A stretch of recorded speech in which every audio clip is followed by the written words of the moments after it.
Hi everyone, this is our channel Around My Story. Please like, share and subscribe. Il y a beaucoup de raisons de détester quelqu'un. Peut-être qu'il vous a fait du mal, peut-être qu'il est grossier ou qu'il vous a blessé. Il y a beaucoup de raisons.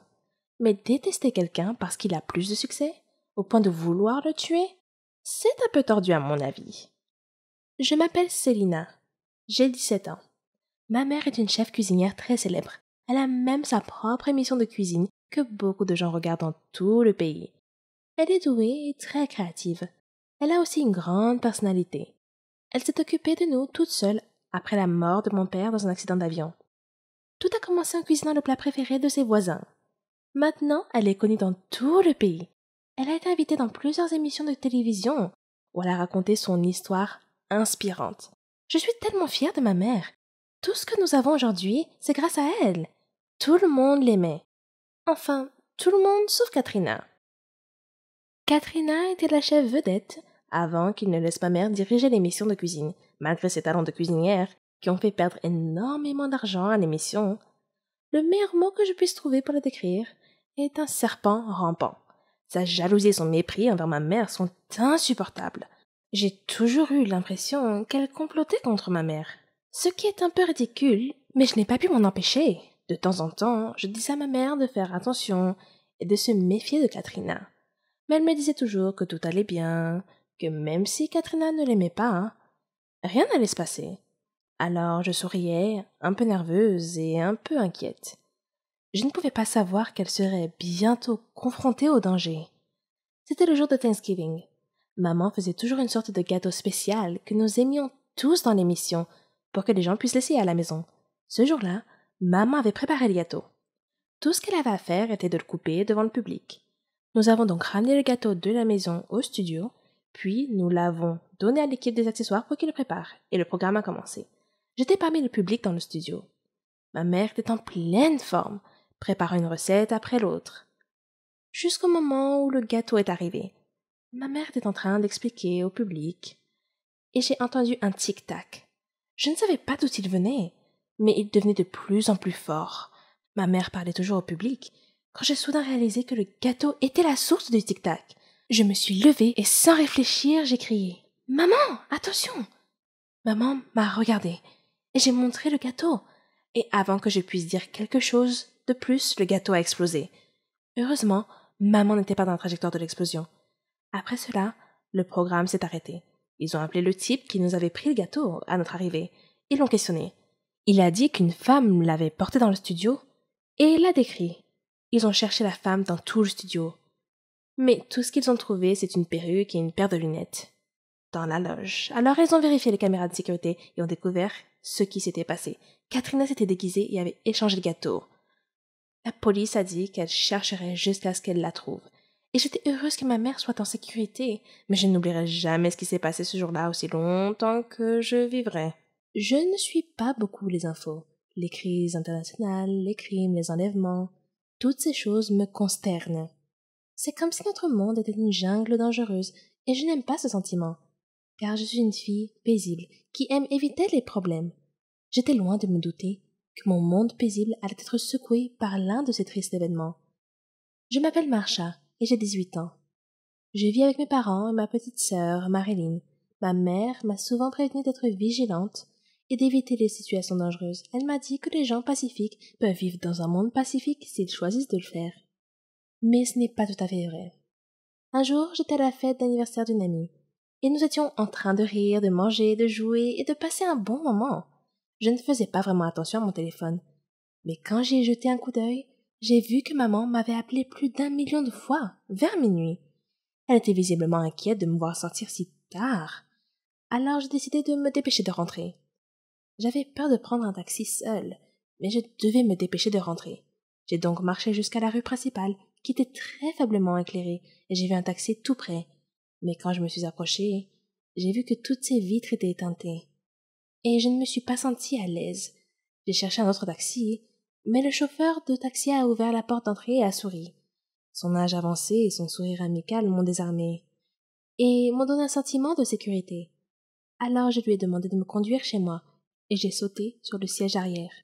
Il m'a demandé pourquoi je marchais seule dans une rue mal éclairée si tard dans la nuit. Et je lui ai parlé de la fête et de ma perte de la notion du temps. Il m'a prévenu de ne plus sortir tard le soir, car c'était un moment dangereux pour sortir. Il m'a demandé si j'avais entendu parler d'un tueur en série nommé Bradley.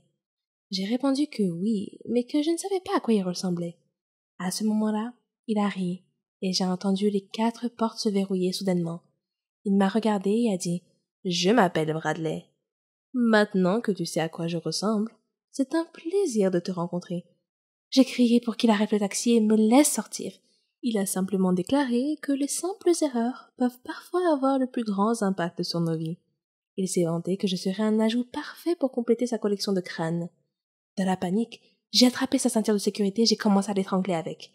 J'ai exigé qu'il arrête la voiture, mais il a refusé.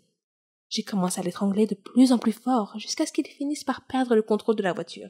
La voiture a quitté la route, a fait plusieurs tonneaux et s'est retrouvée à l'envers. Heureusement, j'étais encore consciente et ai pu sortir de la voiture renversée. Il a essayé de m'attraper pendant que je rampais, mais j'ai réussi à lui échapper. J'ai couru jusqu'à la route principale et j'ai fait signe à une voiture dans laquelle se trouvait une famille. Une fois arrivée à la maison, j'ai raconté mon horrible expérience à maman, qui m'a emmenée au poste de police. Après avoir écouté mon histoire et ma description du type, la police a promis d'enquêter et d'attraper le criminel dès que possible. Cette expérience m'a marquée à vie, mais je sais maintenant que je dois être forte si je veux continuer à vivre.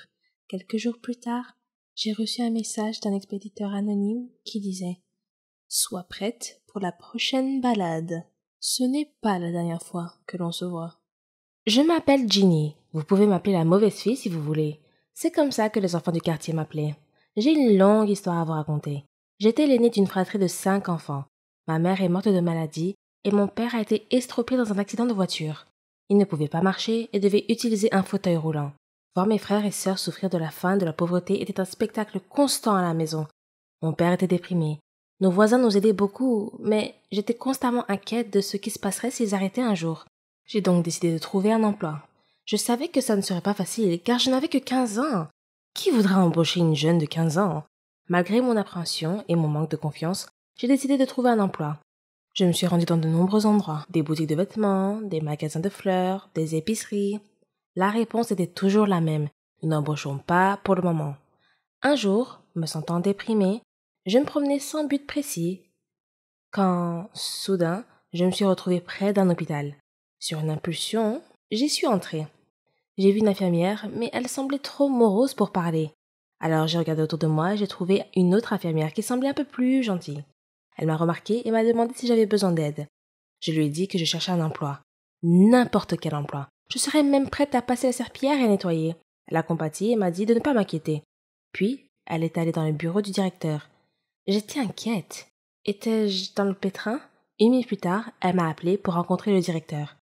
Il avait l'air très gentil et il m'a demandé tranquillement mon nom. Je lui ai dit que c'était Ginny.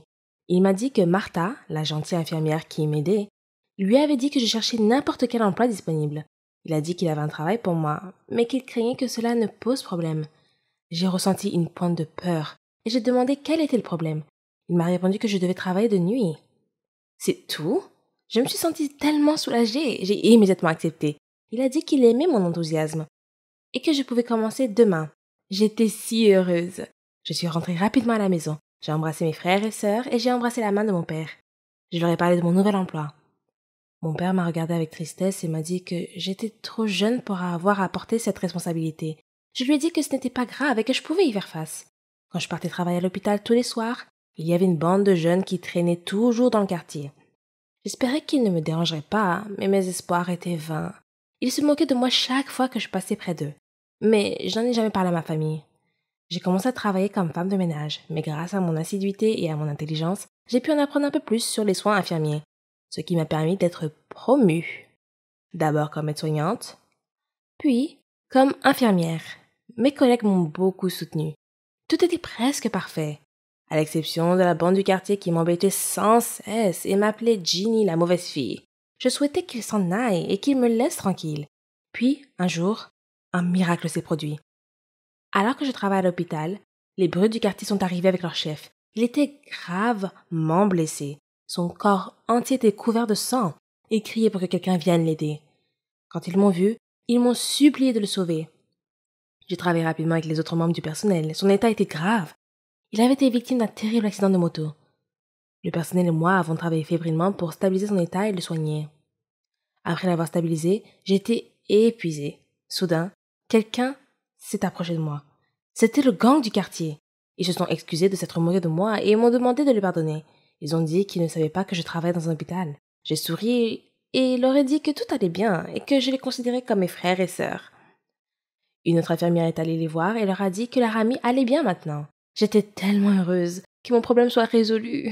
Ils m'ont appelée pour parler à leur chef. Il avait les larmes aux yeux et m'a dit qu'il était tellement désolé et m'a demandé de lui pardonner. Il était si sincère que j'étais émue. Je lui ai demandé gentiment de se taire et de se reposer. Alors que je m'éloignais, il m'interpella et me remercia à nouveau. Après cet incident, le directeur m'a convoqué et m'a félicité d'avoir sauvé la vie du patient ce jour-là. J'étais encore loin de réaliser mes rêves, mais j'avais une bonne longueur d'avance. La bande du quartier a commencé à m'appeler l'ange de la miséricorde.